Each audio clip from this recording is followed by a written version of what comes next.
Hello everyone and welcome to my YouTube channel. Today we're going to talk about Roman legionaries' armor and equipment.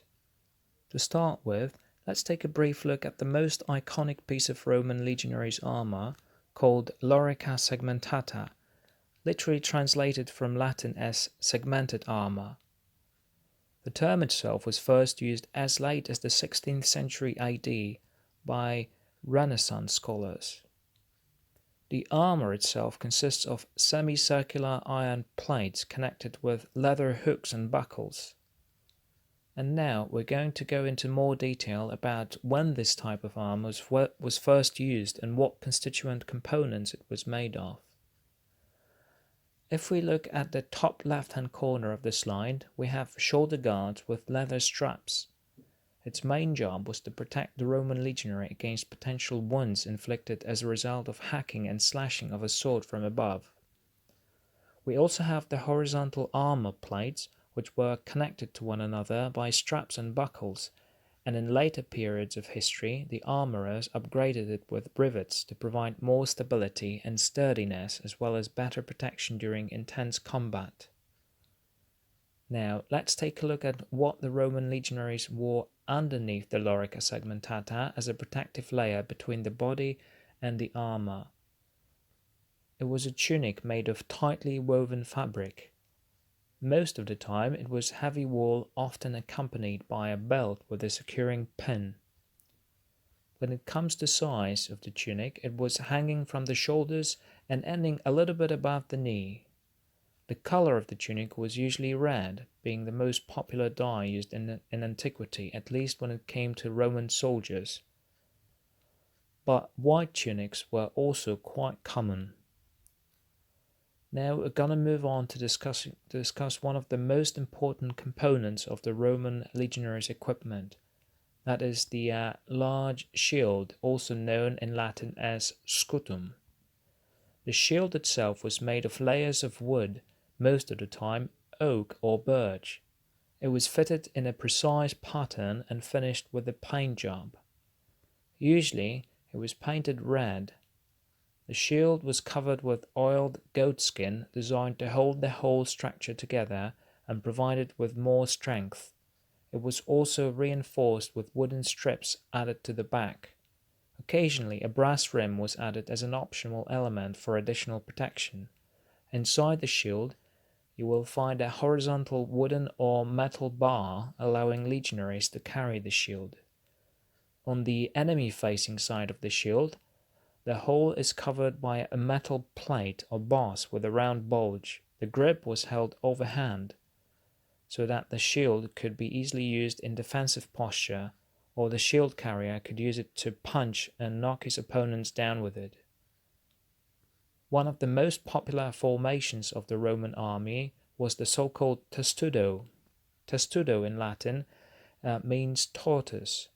It was a characteristic formation used by the Romans during sieges, whilst, for example, storming city walls and enemy forts. It shielded the Roman infantry units from missiles, javelins, and arrows thrown at them or shot at them by the enemy. That way, they were covered from all sides. The key to success of this particular tactical formation was iron discipline, which was an essential part of training implemented by the Roman army. The discipline was a crucial element which kept the unit together and prevented ranks from being broken, which might in turn end up in soldiers getting hacked and slashed and slaughtered by the enemy units. Now, let's talk about the offensive aspect of the legionaries' equipment. In other words, the Spanish sword, also known in Latin as gladius hispaniensis. On the left side of the slide, we have the sword dimensions. Gladius' sword weighed approximately 2.6 to 3.5 pounds. It was up to 32 inches long, which is approximately 80 centimeters. The blade length was roughly 2 to 2.32 feet, and the width of the blade was up to 3.1 inches, approximately 8 centimeters. The slide shows different constituent parts of the sword. We've got the point of the sword, double cutting edge, guard, hilt, pommel, and the grip.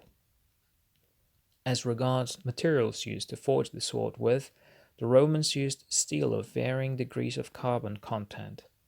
The sword was pointed, double-edged, as we noted before, and it had a wooden, bone, or ivory hilt, which provided a better grip.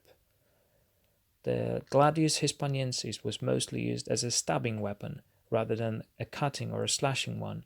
It was very effective in inflicting wounds to the abdominal area.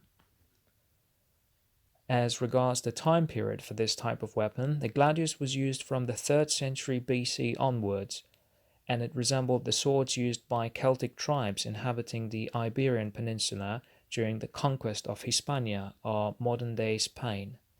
Interestingly, one of the words derived from gladius was gladiator. The literal translation of the word is swordsman. So we've considered a bit of a historical background of the Roman sword. Another part of the Roman armor was the Gallic helmet. It was usually made of iron with brass fittings, or it was made entirely of brass. The helmet was reinforced across to prevent the enemy from cleaving the legionary's skull in half. On the sides, the helmet had cheek flaps, which protected the legionary against potential missile weapons, such as slings or spears, and could deflect them away from legionary's head. On the back, the helmet was fitted with a neck guard, with a reversed brim, which protected the legionary against hits to the back of the neck. On the very top of the helmet, there was space for affixing plumes for special occasions such as parades. You might wonder where the name of the helmet comes from. It is actually derived from the region of Europe called Gaul, which the Romans eventually managed to conquer. This style of Roman legionary helmet dates from the 1st century BC to the 2nd century AD. It is of the Imperial Gallic age type, a style influenced heavily by the craftsmen of Gaul or modern-day France. This style of helmet was undoubtedly worn by Roman legionaries during Julius Caesar's invasion of Britain, and were worn by the soldiers that garrisoned Hadrian's Wall.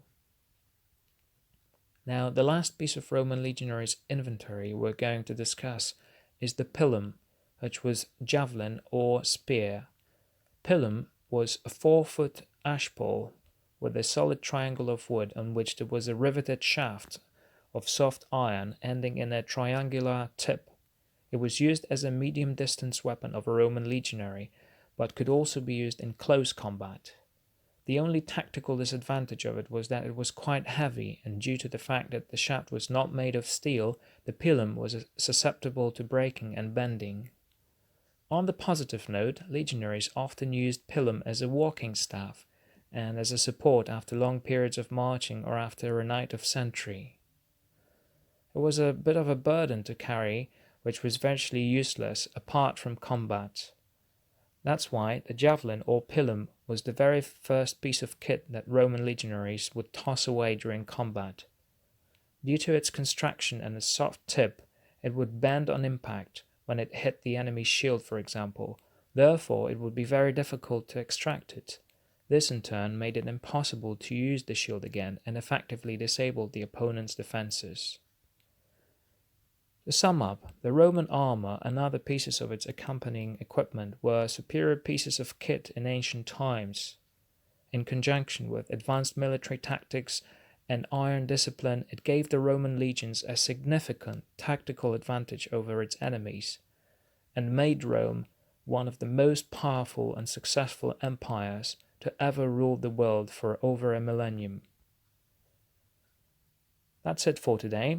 Thank you very much for watching, and if you liked the video, please give it a thumbs up and subscribe to my channel for more content. Have a lovely day and take care. Bye bye.